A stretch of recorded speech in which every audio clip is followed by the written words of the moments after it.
Hello, here I am again in the name of the sovereign creator of heaven and earth, the Lord Jesus Christ. I'm continuing in my exposition of my translation of Genesis.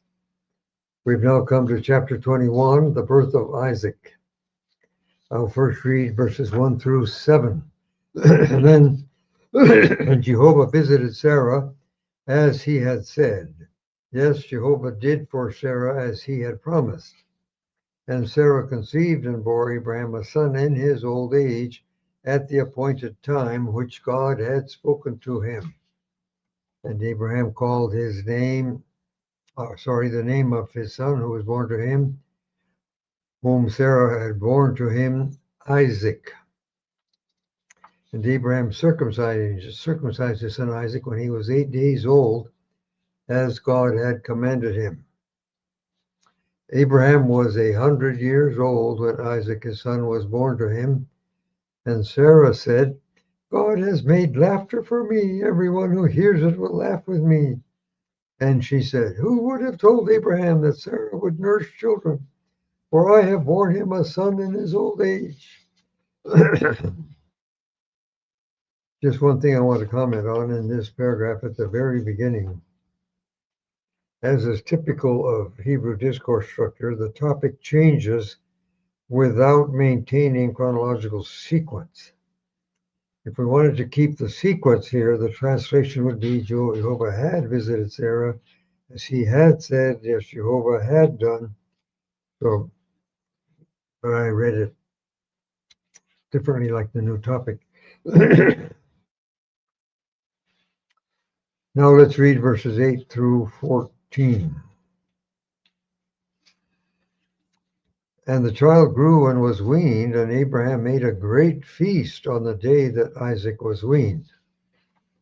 And Sarah saw the son of Hagar, the Egyptian, whom she had borne to Abraham, mocking. So she said to Abraham, send away this bondwoman and her son, for the son of this bondwoman shall not be heir with my son, with Isaac. And the matter was very distressing to Abraham because of his son. But God said to Abraham, do not be distressed because of the boy and your bondwoman. Whatever Sarah has said to you, listen to her voice, for in Isaac your seed shall be called. Yet I will also make a nation of the bondwoman's son, because he is your descendant. So Abraham got up early in the morning, took bread and a skin of water, and putting them on Hagar's shoulder, he gave her the boy and sent her away. So she departed, excuse me. So she departed and wandered in the wilderness of Beersheba. Two things here. Verse 11, the matter was very distressing to Abraham. Well,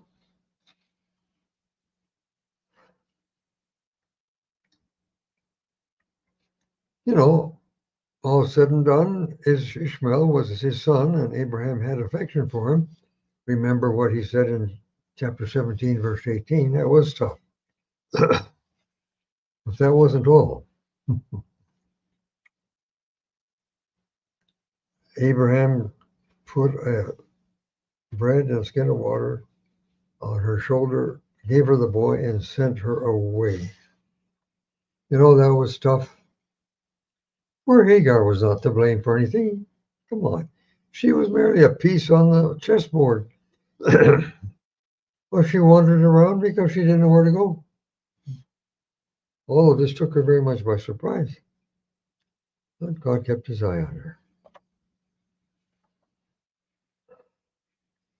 Now let's read verses 15 through 21. The water in the skin was finished, and she put the boy under one of the bushes. Then she went and sat down about a bow shot away from him, for she said, let me not see the death of the boy. And sitting down, she raised her voice and wept, sobbing. And God heard the voice of the boy And the angel of God called to Hagar from the heavens and said to her, "What is it, Hagar? Do not be afraid, for God has heard the voice of the boy where he is. Get up, lift the boy up, take him by the hand, for I will make him a great nation." And God opened her eyes, and she saw a well of water. And she went and filled the skin with water and gave the boy a drink. And God was with the boy. And he grew up and dwelt in the wilderness and became an archer. He dwelt in the wilderness of Paran, and his mother took him a wife from the land of Egypt. Just a couple things here. The text actually says here, well, first, she wept sobbing. Well, you know, she had plenty of reason, the poor thing. I feel sorry for Hagar. But the text here that God heard the voice of the boy, not Hagar. Well, he heard Hagar too, of course. We do not know what the boy said. But certainly the fact that he was rejected by his own father left a negative mark on his soul. Remember the prophecy in chapter 16, verse 12. Look, he was already a teenager. He was already a teenager when this happened. Oh, very bad business.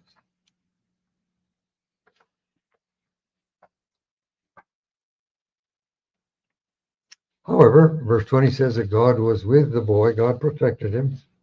God took care of him. He took care of the mother too, as far as that goes. He created the well of water to begin with. However, none of that eliminated the suffering, okay? He became an archer. Well, he lived by hunting. That, of course, was a very different life from the one he had at his father's home, father's house.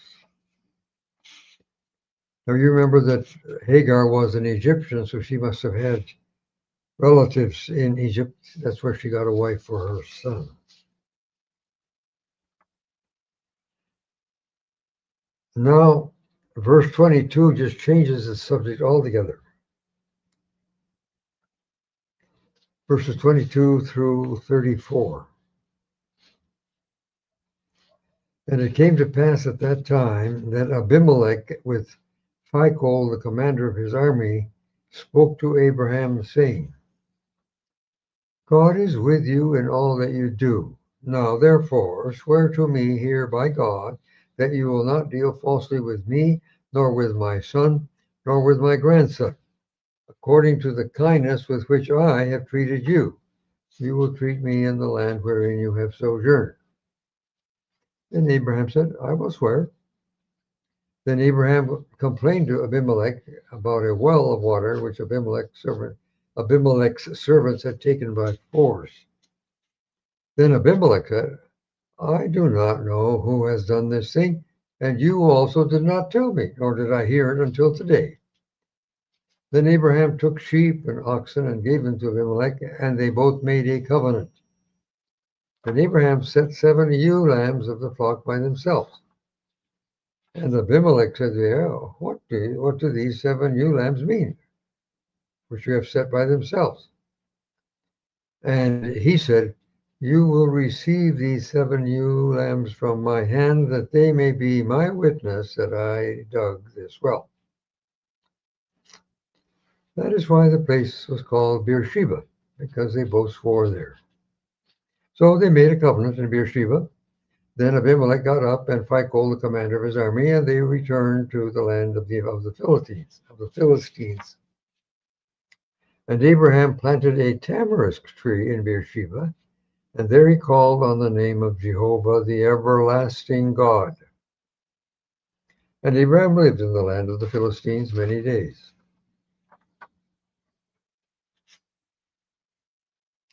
This is fairly straightforward.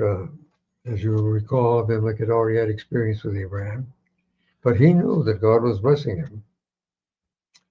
Now, Beersheba means the well of the oath, and that's where they swore, the two of them. They swore an oath, that is. And Abraham gives Jehovah a new name here, the everlasting God. In Hebrew, that's El Olam. Jehovah, that was God's personal name, but now Abraham calls him the everlasting God. Very good. Quite right. He stayed there for a while. Now we come to chapter 22, which gives us the story of Moriah, Mount Moriah. I will read verses 1 through 5, chapter 22 of Genesis.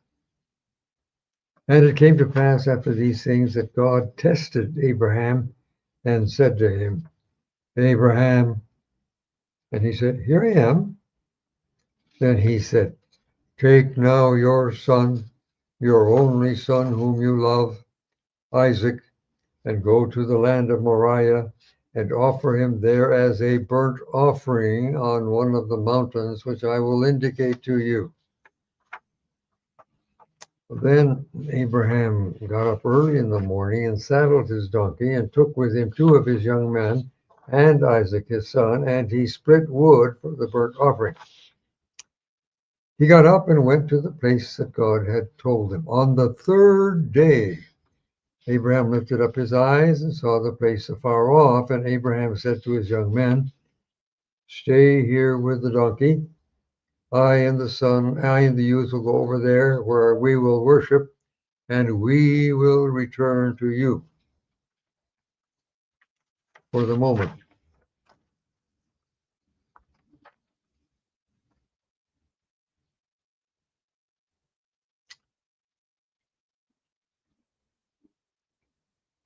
offer him there as a burnt offering, verse 2.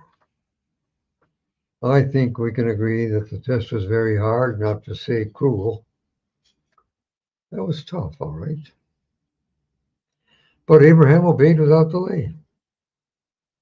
Even though God bluntly stated that he was going to kill his son.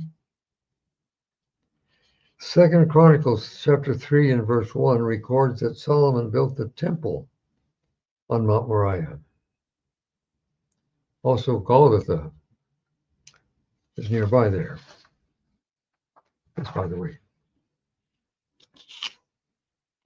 Now here in verse 3 it says that Abraham saddled his donkey. Presumably the donkey was used to carry the firewood, water, food, and so on, not for Abraham to ride. Look, they're going to be away from home for 5 days, all right? You got to take your food and so on with you. Now, curiously, I think it's curious, it says he split wood for the burnt offering. You know, Abraham had never been there to Mount Moriah. He didn't know there. He didn't know what kind of wood would be around there.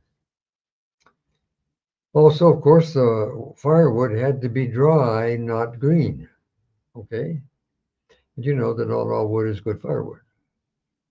The safe thing to do was to take adequate firewood with him, as he did. One last thing I want to say here in verse 5. Notice that Abraham said to the men, these young men, he says, we will return. Plural. Now, how could Isaac come back if he was dead and buried or burned? But Hebrews chapter 11, verses 17, 9 through 19 offers us an inspired commentary on this test. Quote, by faith, Abraham, when he was tested, offered up Isaac. Yes, he who had received the promises was about to sacrifice his only begotten, of whom it had been said, through Isaac will your seed be reckoned. Calculating that God was indeed able to raise him from the dead, from where, in fact, he did receive him, figuratively speaking, end quote. In fact, as you know, they did return together. Okay.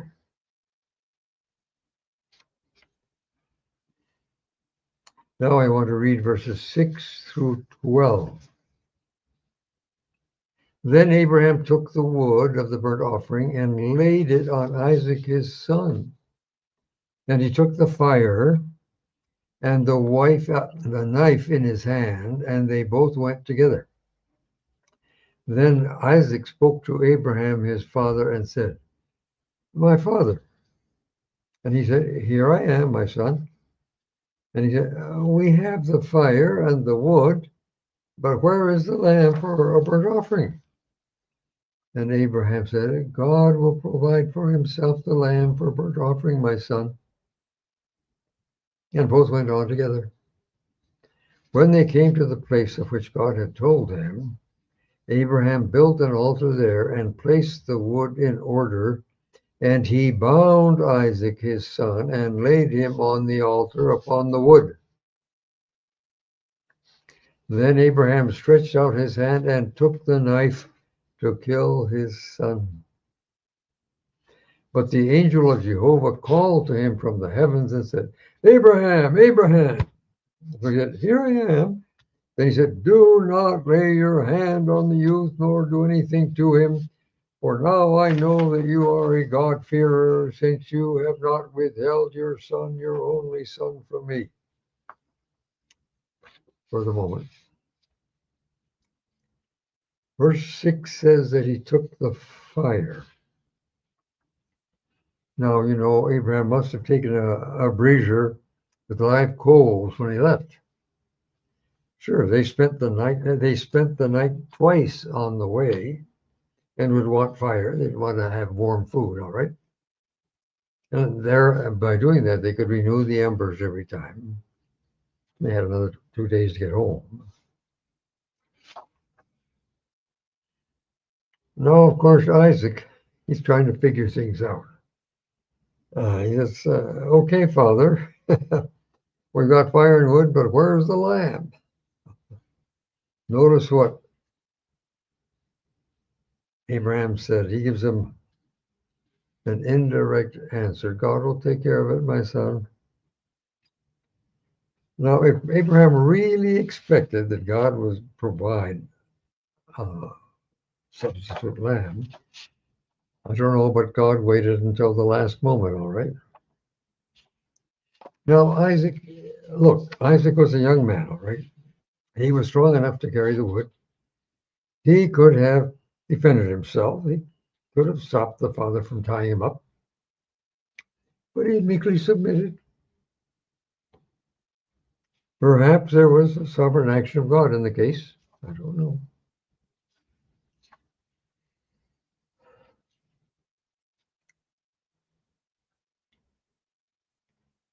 Verse 10.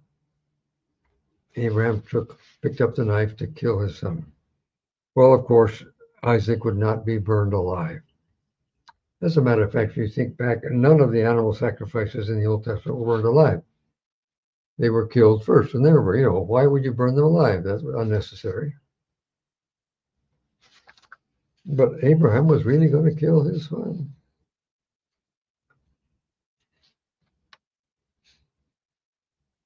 The angel of Jehovah, that was Jehovah himself. We see that over and over again in the Old Testament.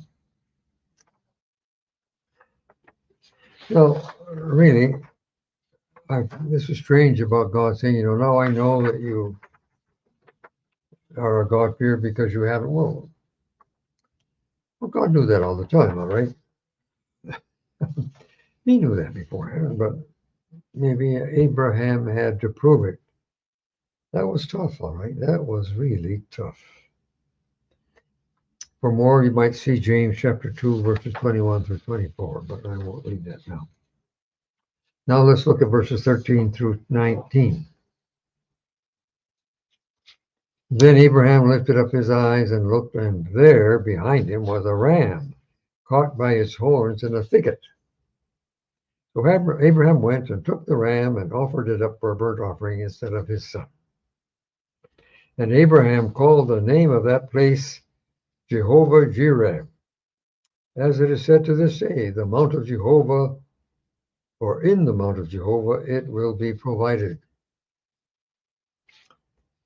Then the angel of Jehovah called to Abraham a second time from the heavens and said, By myself I have sworn, says Jehovah, because you have done this thing and have not withheld your son, your only son, I will certainly bless you and multiply your offspring like the stars of the heavens and like the sand on the seashore, and your descendants will possess the gate of their enemies.